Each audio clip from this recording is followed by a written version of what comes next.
Hi everyone, so I want to talk about something that's a little bit more serious, and it's something that's quite close to me because it's something that I suffered with, and it's postnatal depression. So I'm going to jump straight in and just say that I would say that it set in for me around about when Kason was 2 days old. I remember leaving that hospital and feeling like, when I was doing up his coat, getting him ready, I remember feeling like a wave hitting me, and it was like all these feelings of, oh my god, I'm going to have to take this baby home, I don't know what I'm doing, I don't think I can do this, I can't cope, there's no way. And I was living with my mum at the time, my mum and dad. Me and my husband, we wasn't married and we didn't live together, and living with him just wasn't an option. There is 6 of them living in a 3-bedroom house. There was just no option for me to move with him. And I just pushed it back in my mind. I was just like, oh, no, man up, Claire. You know, you're a mum now. You need to do this. But I just couldn't shake the feeling that I wasn't adjusting. I just couldn't shake the feeling that I wasn't adjusting.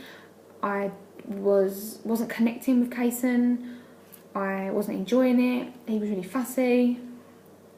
I just didn't want to be around him.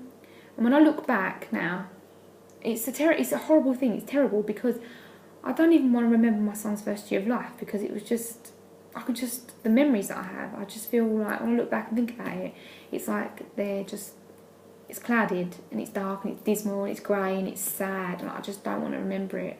It was an awful time, that first year. Awful, really, really awful. And I don't even want to think about it, but I felt how I felt like I was no good to my son. I felt like I was very disconnected from him, like he wasn't mine, like he was my brother or something. I felt like I felt sad. I felt like I wanted to cry. I felt like I couldn't cope. I felt very alone. And if you feel like that, or you know anybody that does feel like that, then you really need to prompt them to talk to somebody, because I just kept quiet. Well, I didn't keep quiet.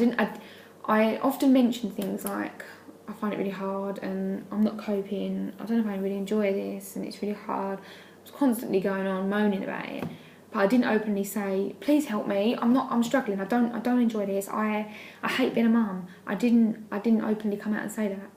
And when I finally did, it was the best thing I ever did, really, because I feel like I'd be in a completely different place now if I hadn't admitted it. When Kason was 9 months old, I took him to a weigh-in, like a baby weigh-in, and the health visitor was just asking questions, you know, like, how are you getting along, you know, how's baby, blah, blah, blah. She goes, and how are you feeling? And I was just like, well, and I burst into tears, and I just said, I really don't enjoy it. I hate being a mum. And she was like, why, you know, you've been coming here for ages, why haven't you said anything?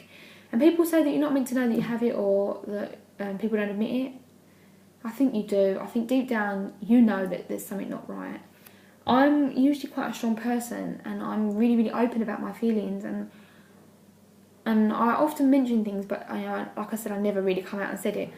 And the lady suggested going on antidepressants. Like, she said, you talk to the doctor, you know, you get some antidepressants, blah, blah, blah. And I was like, I don't want to go down that route. She was like, well, she said, I could pass on your name to blah, blah, blah, and they can send out someone to come and speak to you and then arrange some counselling sessions. And I was just like, I'd rather go down that route, actually. I'd rather give that a go. And she was like, okay, no problem. And she sent someone round to me, and she gave me a score chart, and you have to score 12 or above, to be diagnosed with postnatal depression. I was scoring 15, so I was quite borderline. Anyway, so she sent me to speak to somebody, and it's the best thing I ever did. And it was when Kason was, I think he was about a year old. I think he was close to a year. I had to wait for an appointment for a while, but he was close to a year, because I remember saying to the lady that I wouldn't be there one of the weeks because it was his birthday, and I used to have a session on a Monday, and his first birthday was on a Monday. So yeah, he was close to a year when I got seen. But it was really the best thing I ever did. She she talked to me, she let me open up, and she just let me have a rant and a cry and a rave, and whatever I wanted to say and do, she just let me sit there and just waffle. And it was nice to have somebody just listen and they just go, yeah, okay, yeah, right, you know. It was like someone was listening to me, although probably deep down she wasn't, but it just felt like she was. Because your family is so quick to criticise and say, get on with it, or oh, stop being so silly. Whereas somebody who's paid to listen will make you feel like you're being heard. And that's exactly how I felt. I felt like I was being heard, and she really opened up some things in my head that I didn't even want to talk about. And I'm so glad I did, because it really unearthed a lot of stuff for me. And like, I never would have thought, sitting here today, a year and a half down the line, I never ever would have thought that I would sit here and say, I love being a mum. I never would have thought I would have ever said that. I never would have thought I would have sat here and said, I absolutely love my sons. I love my boys to death. And I actually can't believe I felt like that. When I think back to that, I feel a bit like I wasted like my son's first year of life. And it's really hard to talk about.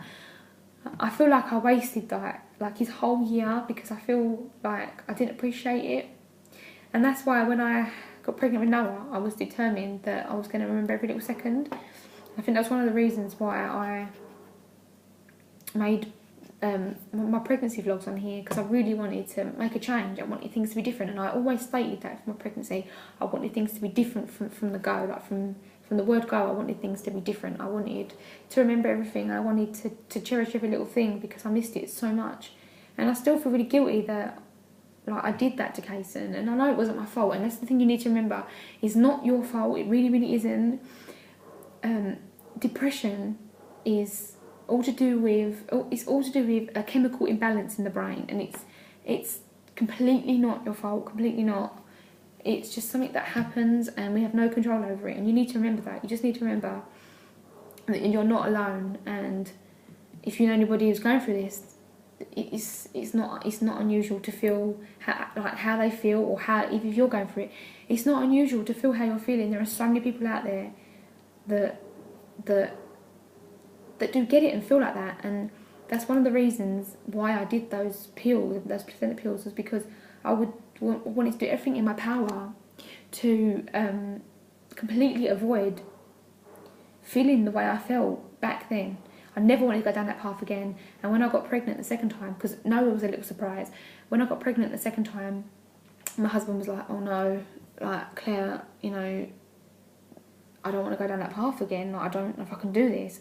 And I was like, no, like, don't worry about it. I was like, don't worry about it. I was like, I'm not going to go down that path again. I was like, you know, I know exactly the changes I'm going to make. But we were both, I mean, I was deep down, I was quite frightened. But I kept pushing it away, and I kept thinking, no, don't think like that. Just keep thinking positive. And I do really feel like those placenta pills helped me 100%, because I remember when I didn't take them on day 4, I felt a little bit teary, and then I took them on day 5, and I didn't feel anything. I didn't feel teary since then. But I really wanted to kind of put my story out there, that I suffered with it, and it's nothing to be ashamed of, and you're not alone, and you will get past it. You really will get through it. And don't feel like the second time will be the same, because it might not well be. Just make the changes and feel positive the next time that you do go and have a second or a third, or whenever it was that you experienced it. So I just really wanted to put my story out there for you guys. And if you do have any questions about it and you want me to go into more detail about it, then I will do. But you can leave all that below, and I'll speak to you all really soon for another video.